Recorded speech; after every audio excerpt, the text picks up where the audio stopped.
என் வீரத்தின் வரவிளக்கென வகுத்தது வன்னி காடு விளையாடும் மரங்களும் மான்களும் கூட்டிய வாழ்ந்தது வெண்களோடு நத்தை தோற்றுக்குள் கிடக்கின்ற முத்தை தேடுற வித்தை கூட்ட சொத்தை என காட்டி நாட்டுக்கு விற்பனை பொருளனை விட்டிட மாட்டான் அசுர குலத்து குழந்தை என பிறந்து வளர்ந்த பரந்தை நீ கூட்டில் அடைத்து பொம்மை போல வளர்த்தெடுத்தது பொம்பை அடிபடிவது பரம்பொருளது படிகிற கலை மகளது கலை பசு படிகிற சகுனிகளது பகடைகள் பல மருங்கில வழிமுறைகளை வகுத்தது வழி நடுவில் கதைகள் பல கடந்து என் தலைவன் பள்ளி நடந்து என் இனத்தின் பல வறிந்து இனி வருவேன் நான் எழுந்து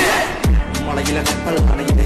அலையில மொத்தம் விழுகுது பறந்துகள் வட்டம் விடுகுது ரட்ட டட்ட சத்தம் கேட்குது மலையில கப்பல் அணையுது அலையில மொத்தம் விழுகுது பறந்துகள் வட்டம் விடுகுது ரட்ட டட்ட சத்தம் கேட்குது மலையில கப்பல் அணையுது அலையில மொத்தம் விழுகுது